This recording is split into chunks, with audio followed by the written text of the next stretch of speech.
Hello and welcome to Care Friendly Conversations. I'm Alex Dunn and currently I'm actually on my own, but thankfully not for too long, because in this month's episode you're going to hear a really inspiring conversation I had with carer Neil. Now, I was chatting with Neil virtually. He's a carer of both his dad and his brother, so it was great to speak a little bit about his journey through that, and he's got some really inspiring tales about his relationship with his family, with his brother, with his dad, and how that's evolved through being both a carer and a co-carer. Now, Neil is also an LGBT carer, which is really relevant with it being Pride Month this June, and we have some fabulous conversations around the realities of being an LGBT carer, perhaps some of the preconceptions which come with that, and how important it is to recognise that community of carers we have here in the UK. But before we jump in, I'd just like to take a few seconds to introduce you to the podcast. This is Care Friendly Conversations, the brand new podcast dedicated to shining a light upon the realities of unpaid caring. Powered by 4 carers, I'll be joined by some excellent guests to listen and learn from the inspiring stories of carers right across the UK. We hope you'll leave in equal parts informed and inspired by our chats, and fingers crossed, we might have a little bit of fun along the way. This podcast is coming out on the 8th of June, which just happens to be the beginning of Carers Week. It's as if it was planned. So, it's a really important time to start the conversation around the issues which matter most to nearly 6 million unpaid carers across the UK. But right now, let's waste no more time and get into that chat with Neil. Sit back, relax, and I hope you enjoy it just as much as I did. Good morning, Neil. Thank you so much for joining us. How are you doing? Doing really well, thank you, and thank you for inviting me. Not at all, not at all. It's an absolute pleasure to have you. I mean, I've heard so many great things about you. I must say you're a bit of a local celebrity, don't mind me saying. It is getting that way. It is very much getting that way. Well, just for the benefit of our listeners who might not have had the pleasure of meeting yet, do you think we could just start by telling us a little bit about yourself and your caring role? My name is Neil Joesbury. I care for my father, Bob, and I also care for my brother, Adam. When I am working, my brother works alongside me, and I work for a large retail company called Marks& and Spencer's. And on top of that, I'm also a carer ambassador Yes. for a carers. Only the best. Only the Yeah, of course, yes. Fabulous. So, how old were you when you became a carer initially? And you were caring for your brother Adam initially, is that correct? I was co-caring from a very young age and keep getting I'm not saying what age is because it keeps on changing every time. But I just remember when my brother had the learning difficulties diagnosis, and that's when we became co-carers because there was me, my dad and my granddad co-caring for my brother. And then my granddad was going ill. And so then it was just me and my dad. And then now my dad has taken ill since 2017 when he had a bleed on the brain the 1st of December. And then also then I became I became a full-time carer for my dad and brother in 2017. And that was a big struggle. Was that quite a big sort of transition for you and also for your family, I suppose? It was for my brother because he said, I'm not his carer. And my dad's my carer, not you. So then when we was up at an hospital, we actually then, I turned around and said, okay, I'm going to show up and be a carer. That's where I became known before carers back in 2017. So okay, about early 30s, something like that. I'm not giving my age away. Very wise, very wise. Fantastic. It's a really interesting point though, because it's something which I don't think we really appreciate that much, is actually that identifying as a carer, and not only the impact that has on you, but also for the person you might be caring for.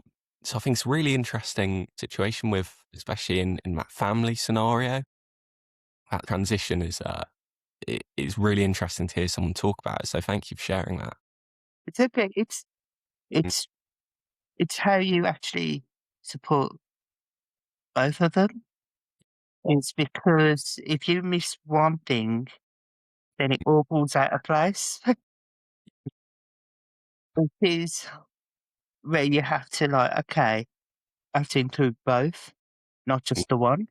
Where in some circumstances you've got one on one, but when Mm. you've got two against one, it can be challenging. Was that something which you felt came quite naturally to you, or was that a big shift in terms I of? took it in my stride Mm, because of the young age. And but when I was told my dad had the bleed on the brain, I was up at the surgery getting some tablets for the anxiety and depression which I had at the time. And I was calling my brother and I wasn't thinking it was something serious, but when I was told it collapsed outside the petrol station, I'm like, right, it hadn't collapsed, but it weren't responding. And I was just like, where do I start? So what I've done then is that I'm like, okay, my dad's been cared for, get my brother, make sure he's okay, then we go into the hospital and then talk about what happens next. So from there, I include both people from the first day. mm. I think that's really interesting as well. You sort of talk about that moment, which is obviously such a tough moment to go through, but that is sort of the nature of caring, and it's what makes it so tough. Is things can just change in an instant, and that is something which impacts your whole life from that moment on. So it's a really sort of tough thing to go through. It sounds like you managed to deal with it fantastically. Yeah, it's just like straight away, I kept on thinking I need to put myself in my brother's shoes.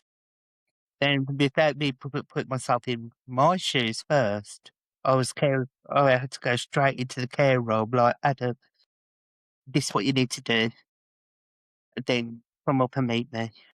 So I was working on myself as I was travelling to the hospital, but then I'll be back then into a scenario where I'm like, okay, Adam, we're going into this together. So it's like co-caring for how I've done it, but then full-time carer for two, I wasn't thinking about. I was just thinking, okay, we do what we always done, and Mm, that's what kept me going. yeah, yeah.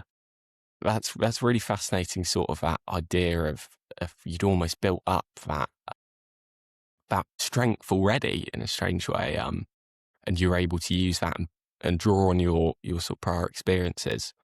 I wonder, was there a point where you thought about accessing more support? Obviously, you talk about that moment where where you discovered full care, and we discovered you. I was actually, when Adam said, I'm not his carer, it was mainly a heat of a moment sort of thing, but I'm like, okay, let me just reassure him. And then I had the chance then to go to four carers, and then I was doing a project on them, just sharing my story. This one where I'm like, showed how to can be a carer. And it was a, so then he realised then, okay, I can be his carer because he's actually seen me in that going into the building. You know, Mm, that when it's sunny, I going in there, and then I'm like, okay, meeting Adam is meeting them, and then he knew then. I was going to get the support so he knows that I'm supporting him as a dad as well. Yeah. That's really fascinating, and I think it speaks to sort of a broader point, doesn't it, about fantastic care ambassadors and volunteers like yourself. How important it can be to see somebody doing something like that. It's very tough to imagine something before you've sort of either experienced it yourself, or it can be nice to see somebody taking on that role and achieving that. So I think that would be really important for Adam. With my brother, he's got learning difficulties, so it's also they've got the autism spectrum. But if he sees me doing things, he knows I'm still supporting him. And that moment when everything changed, he knew I was getting that support, and then he knew then he'd be okay because he had to see me do it himself, and then he's then realised then and be his carer. Yeah, fantastic. And in terms of accessing that support, was that something you were quite comfortable with straight away, or did that take a little while to become comfortable with it? It I never had the support before because it was all bouncing off each other. And then when I was in a situation of where I had a breakdown with my anxiety and my depression, then I'm like, I'm becoming a full-time carer straight at the moment. And I'm like, okay, I need to go and get that support just to relax myself and then just go, okay, this is me now. And I'm going to be out there pushing the support forward, making sure he's okay. And I'll make sure my dad's okay. So that's how I'll be like, well, my dad was in hospital, I sorted it all out.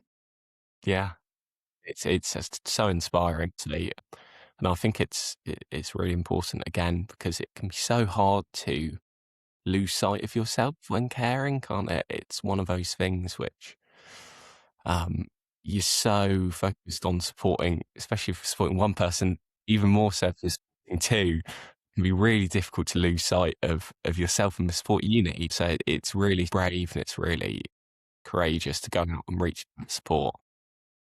We talked a little bit about your place in community, and I called you a sort of a local celebrity. Yeah. Um, going sort of hand in hand with that support, is that something which has supported you in your caring role, that sense of community? Um, when before I was doing things in my area, there was no support Mm, because the area I live in either don't recognise it or anything like that. And then when I'm now care ambassador, I've actually got the GP surgery in the area, and and that has actually helped.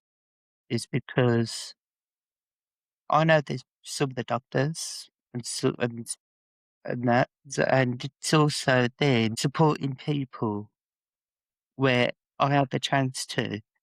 And as I said before, as long as I'm helping one person, I've done my job. But now that has changed. I actually changed that catchphrase, and I've said before, there's like I'm saying now still, there's light at the end of the tunnel when people start talking. So I've actually changed it now from talks about one person, and now there's light at the end of the tunnel when you get talking. So I'm changed both. yeah. Broadening it out, evolving with time. Yeah, but I mean that is absolutely fantastic, and the impact which having somebody like yourself to talk to can have on carers, it really can't be overstated. And it can be that catalyst sometimes in actually realizing you're a carer as well. I think a lot of people struggle with that early stages when you're trying to identify as a carer, and seeing somebody who's really willing to talk about their experiences and help you where they can. I mean, that's so powerful. So just to go back to those sort of tough times you speak of, and course they happen for carers, and they're going to continue to happen. It's a reality of the situation you're in. Do you feel as though you've learnt to deal with those tough situations? How do you maybe deal with those? Is it still something which is really challenging? Can be challenging. 'Cause about over 18 months ago, just or could be longer now, I thought I had everything settled, and my dad's now got cancer, stomach cancer, and when he was due to have that, and I can't pronounce the name, but I'll call it a camera down the throat, that one, and he when he was told, "Yeah, can we," it was the first one was said, "Okay, we might end up putting you back for a second one." And I thought nothing of it. It could be in a routine check. To do another check. So I took my dad to the hospital for a second one. I made sure he was okay. With his dementia, what happened in during COVID, and then I made sure my dad was okay before I left because I knew there was another camera. But then they've never done the second camera because we then was told I can't do it. When I went back, I seen him in the room on his own, just giving me a look. And that's when we're told, then he goes, "I'll tell you when the doctor turns up." And the doctor turned up and saying he has got cancer of the stomach. So I just went blank. But my brother was asking all the questions. And I'm like, okay, that was a quick turn. So then I'm like, okay, he he's doing that. What am I doing? I'm just sitting down. Look, I'm just kneeling down to my dad.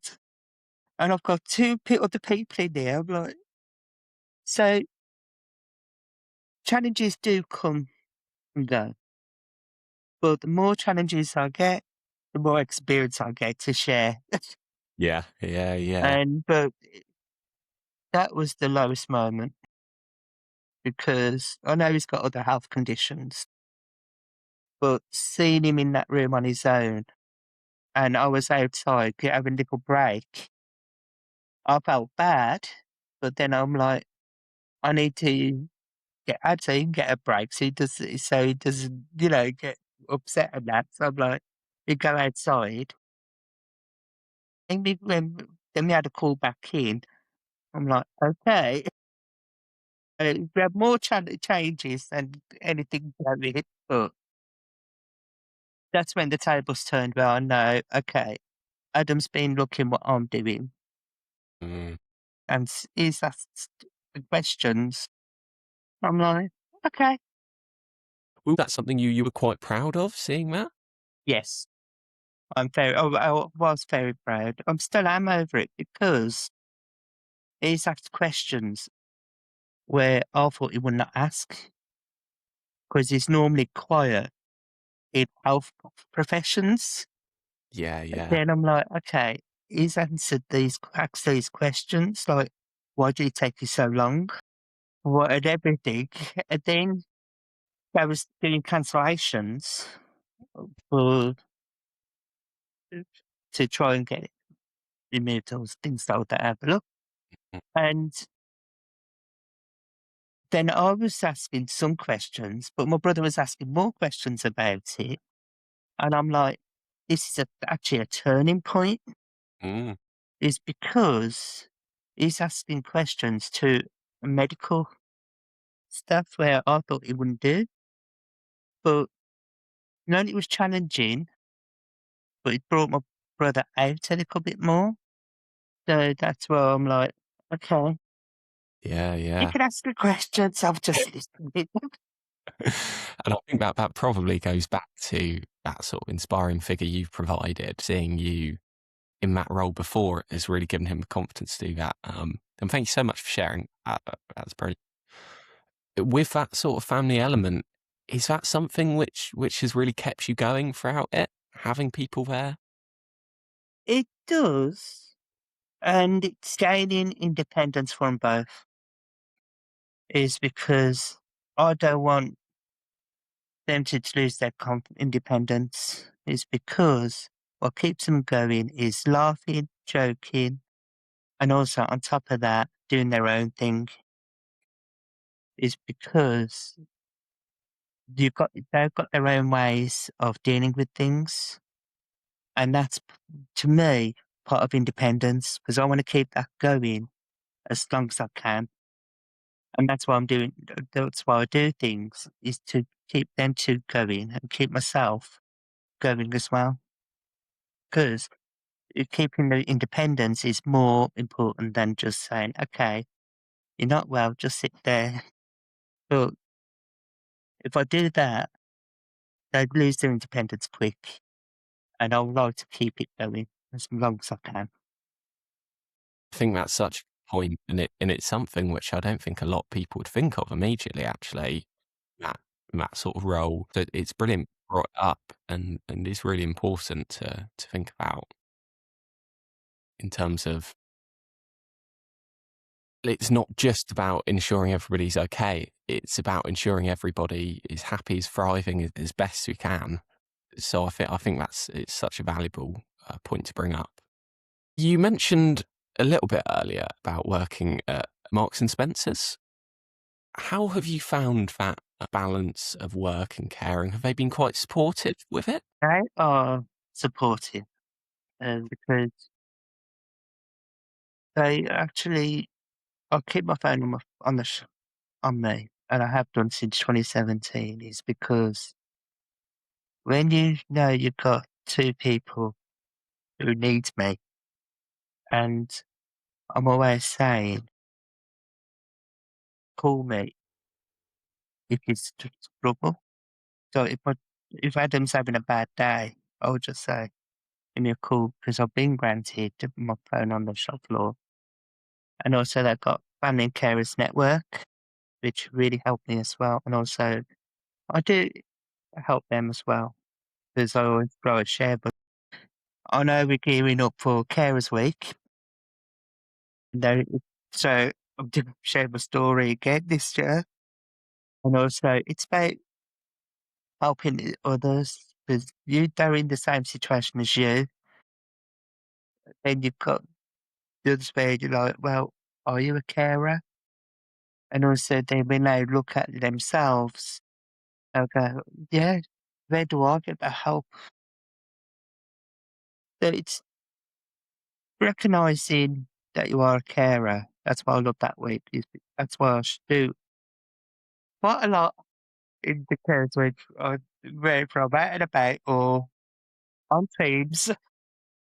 And that's the week I always look forward to, is because you can meet new people along the way. Yeah, yeah. I mean, it's a brilliant week, Carers Week, from the 8th to the 14th of June this year, I think. Yeah, it is. It is. And it's always fantastic to go out and meet so many people. Is that something which is really powerful for you when you're able to speak to people? It is. But it's also getting a bond with new carers. But they might then just say, then seeing how much support you're giving them, a matter of 5 minutes or how long it takes. At least they know they're getting that support. And to me, that is great, is because we're identified another carer, and it's also helping them to understand where they are. Yeah, yeah. It's so valuable for people. And I've sort of spoke to people firsthand who might not have identified as a carer before. And that sort of just, as you say, 5-minute conversation can mean so much to them. And sometimes some groups don't recognise who they got in there with them. And my brother went to one, and he was just sitting there being bored, because it was more talking, but you have to talk as in a group. And I took him to a dementia group before, and he was really struggling. And it came to a point where it was only till we knew someone who actually knew Adam, who actually came out to the door and helped him with understanding what is dementia. And that support keeps going on now. They've done a practical version of what is dementia. And so without it being in that group, he would not have found that support worker who he used to have. And now he's actually spoke in front of 200 people a couple of years ago and then doing a practical version of what is dementia. And also he's actually won an award, Unsung Hero Award at the 2024 Dementia Care Awards. And it, so it's good to know that some groups might not attract my brother because of his disabilities. But when I was trying to get him into a group, it was overlooking because it was more talking than practical version or pictures with writing on it. Then seeing him struggling there, see what he's got now, and the support is still ongoing for him. So I meet up every 3 months, see how he is. And on top of that, then they also make sure then they do another 3 months. So every 3 months, they have a check-in with Adam to see how he's getting on, both with the dementia side of things. Yeah, fantastic. I mean, I think that that's such an important point about every carer is unique and the support they need, the support they want, what they're going to find helpful is going to be totally different from each person. Do you think that's something which is provided for largely at the minute? Obviously, you talk about Adam and the fantastic experience he's had, dementia carers. Do you feel as though that is available to all people at the minute, or is that still something which can be worked on? When I run the groups, I always look back and think the way the situation Adam was in. So when I do my groups, I do the men's groups, the Dudley men's group, Birmingham men's group. The doing them groups, I like to actually talk to the carer first because the experience Adam had that made me think I'm going to phone them up, that carer up first, introduce myself, then do a WhatsApp. I've done a WhatsApp group on all the groups I've got. So if it's their first time they've got a group, they're in a group, they can actually start communicating through the WhatsApp group before we meet up. Then at least then that person knows who they're meeting. And then if they have any struggles, they can come and talk to me or someone in that group because they actually spoke to the person in that group, in the WhatsApp group.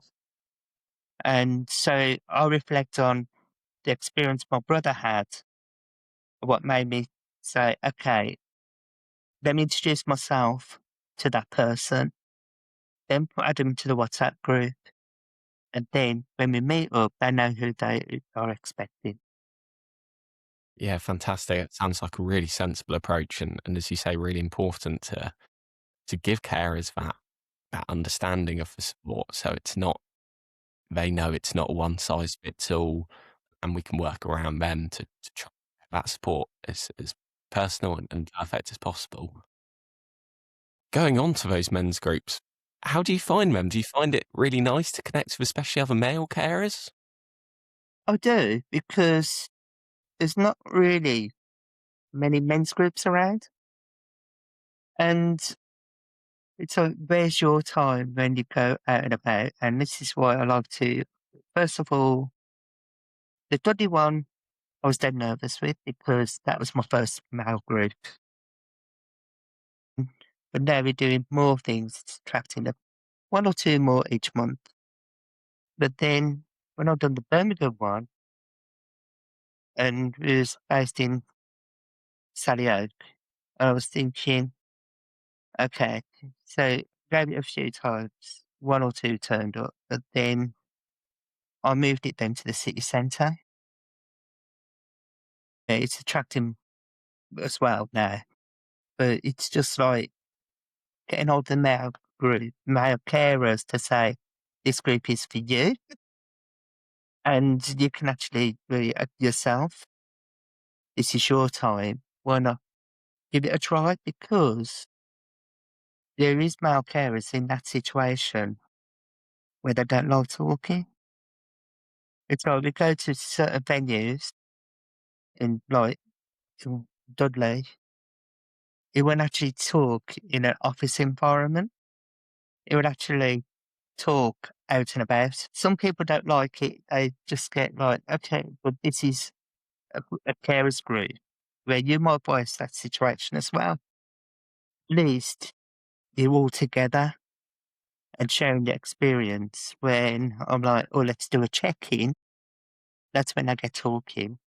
Mm. And that's when they start opening up. Doesn't matter what area it is in, I know they can still talk and have fun at the same time. Speaking about that sort of, with male carers maybe not wanting to speak up quite as much, maybe not being as confident, do you feel like that's something which can still be improved on? Do you think there's a stigma around male carers? Yeah, because some men think it's just for women, and I'm like, "Nah, nah." But sometimes you you need the help and you open up, and this is what we're there for as well, is because it's all right for the women to open up, but then you've got to think, well, now you've got the chance to open up and get the support for yourself. In any situation, you've got support out there, and it's getting them the equipment out ready to get you that help. Totally, and I absolutely love hearing about that, that group chat which you've got with all those groups as well, because those that sort of provides a sense of togetherness and a sense of you've got that support network. Is that something you see with the carers, that they really enjoy having that sense of people around them? Yeah, it's like they know they can put anything in there. Is because if it's your first time, you've not met them before, I'll say, hello, welcome to blah, blah, blah. And then sometimes they respond back, but sometimes they were just like, okay, let's see what it's like. They're quiet, but whatever I talk about in the session, I'll always do a shared link and put it on the group chats. So then if they want to ask any questions, they can. And then any other ones who've already registered can actually say, oh, I've done this, I've done that as well. So at least then they can share experiences when we're away from the groups. I think it's really important. You sort of mentioned earlier about maybe people not being straight away willing to talk and willing to be that open. Is that something which is really powerful for you to see people growing into that and growing in confidence in that support group? But the main confidence is actually saying you need help. And that is where, right, they come to get the help or they just come to meet other men. Just by the, by the time, they're ready, they know they can trust the people they're talking to. And they know that it's safe to talk. And as I was saying earlier, getting talking is there's light at the end of the tunnel as well. Is because you're actually opening up and we all could have gotten someone else could have gone through that experience, what they're going through, and there's your support straight away. So you've got the equipment to go moving forward. So it's getting the confidence to say hello to the group where that's the big struggle because then you're realizing then you're there with other male carers who are in the same situation as you. Mm. Absolutely brilliant. Thank you so much for sharing that, Neil.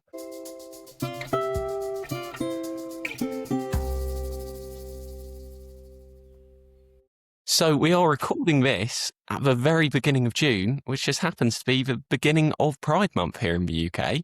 Yeah. We recently had Birmingham Pride just at the end of May, which I gather was a fantastic day for all involved and very warm day for all involved as well. It was pretty toasty. Ford Carers actually had their first stall at Birmingham Pride this year. It was really important to have that sort of sense of unpaid carers in that LGBTQ plus community. Mhm. Uh, Neil, you are an LGBTQ plus carer. I want to just ask you a little bit about why you think that's so important to have that sense of recognition of unpaid carers in that community. It's because it doesn't really get recognised. Mm. It's because it doesn't matter if you're LGBTQ or you need to make sure that it's open to everyone. And having these carer voices go down to the LGBT hub Yes. is actually is really powerful. Mhm. Is because we weren't recognised down there, and some of the like people with learning difficulties, things like that, don't get recognised down there. Agreed, they might have like some little information down there, but actually doing carers' voices down there is a powerful thing, and actually gets it. It actually says we're here to help you as well, because you can be you and you can be yourself. And this pair of voices is what brought us both together. What about sort of your experience as an LGBTQ plus carer yourself and identifying in that role? Do you feel as though that's had an impact on your role, or is it something which actually it's not really impacted you particularly? It's not really impacting me really. It's because I became a carer at the young age, and I grew up caring. That everything I was doing before, I still do now. So that um, I know that we got support down there, led by me, especially doing the face to face and broadcast it online. At least you can actually say I'm being myself. And the only impact what gets me is that I'm a gay man who's a carer, and there's nothing down there for carers price range, which is hard because that could be the only time you have away from caring because you're celebrating pride being yourself. And it, there is a bit of an impact when you're like, where I've got a carer's card, but it's not being recognised down there as well. So it's more working together and seeing what support we can give further out field as well. So going down there is a big thing, and it highlights for carers. For carers are saying that we are there for everyone, and if you need anything, come and join us. Yeah, I think it's really important, and there's still so much work to be done Yeah, on there is very much so.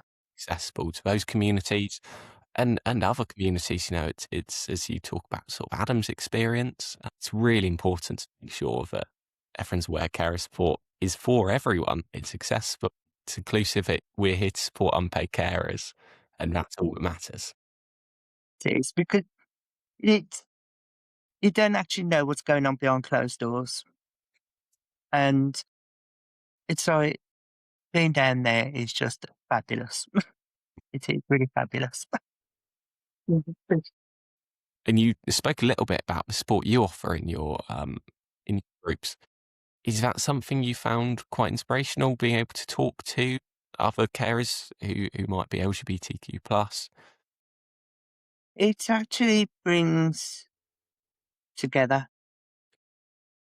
It's like I ru I run the face-to-face and the online thing, and it's like seeing people together in the daytime, but meeting up with even bringing their loved ones as well is also something because you don't know if they are that person's care as well. And at least we gained both things together and we're going through a journey together. You've attended Birmingham Pride a few times now, I think, and it's always such a fantastic day, isn't it? Um, is that something you think really powerful, that Birmingham Pride event? It is powerful, but it's like there could be more support down there. Right? They, they say things about people being on benefits, but they don't look at the carer side. Mm. I would like to say it is powerful because it's like, it's funny enough, Birmingham Pride falls in just before Pride month. And it's just like, okay, powerful to get the message out. Mm. Doing Birmingham Pride parade, especially because I've done that about 3, 4, 5 times. Wood's dressing up as Miss Brown and things like that. So, so it is good to say it's Birmingham Pride. Let's go do a parade and then go down and have a good time.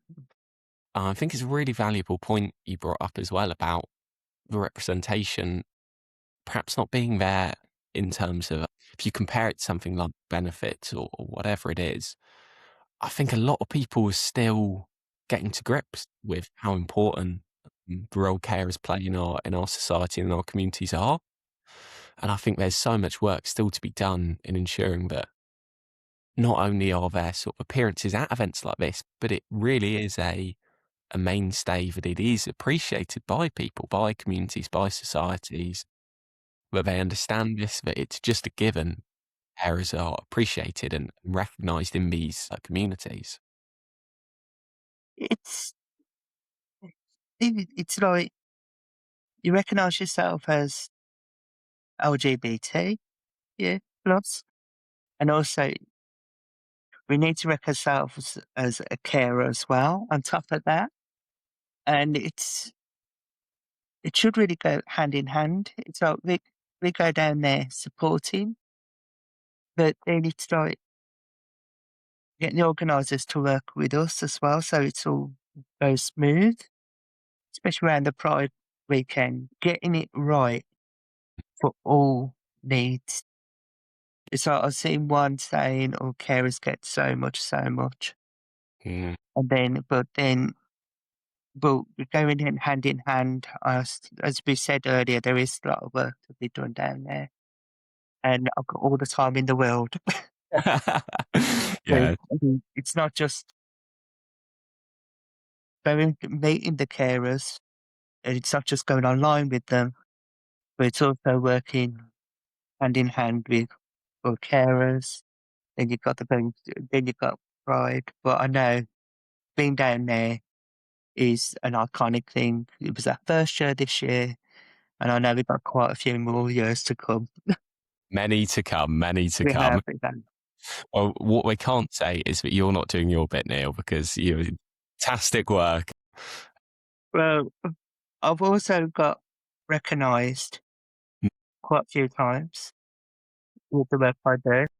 What are a few of those I've recognitions? actually got a Points of Light award. I had one off Boris Johnson. And then I've also got nominated by M&S last year for the Carers UK Awards, the first one, which turned out to be a big shock because I weren't expecting it. And that was the only time I had a night away from that umbrella. But it's just like, I've always said before, as I said in the beginning, what made me change from that if I, as long as I can help one person, is because you don't know how many people more you're helping, and you don't know what's around the corner. It's also then them knowing that they can get the help wherever. It's now time for Inspiration Corner. This is a segment where I ask all of my guests to provide a short piece on something they find inspiring. This could be related to caring, or it might not be. Let's see what Neil had to say. I've been with M&S now for 13 years. Mm. I know, I'm not going to mention her name, but he is part of our group. He is, I've known him from the age of 10. He is now 23 and he's joined one of our groups. And that was because the support I gave, he predominantly lives in the area. And I don't recognise him at first as 10-year-old, but he's actually now 23 and he's a carer and he shops where I work. And on top of that, he's also joined one of our groups. And the other one is someone who works in our store, in my store, well, in the M&S store, who is called Emma Dudley. She works in bakery and she's also joined the LGBTQ network group as well as her girlfriend. And I've known the girlfriend longer than Emma. I'm like, I haven't said anything. I was talking about, she was talking about before about having some sort of a group. And I'm like, it will happen. It will happen. I don't know where, but it will happen. And then a few months after it's happened, she turned up to the first one and we've gone 3 face-to-faces and it's just growing each time. Neil, it has been an absolute pleasure talking to you. Thank you so much. You've chatted so sort of candidly and honestly, and we've spoken about some really important topics, some tough topics. And I think it's so powerful for people to hear that. And you've spoken so passionately about it. So thank you for that. No problem at all. Great to talk to you.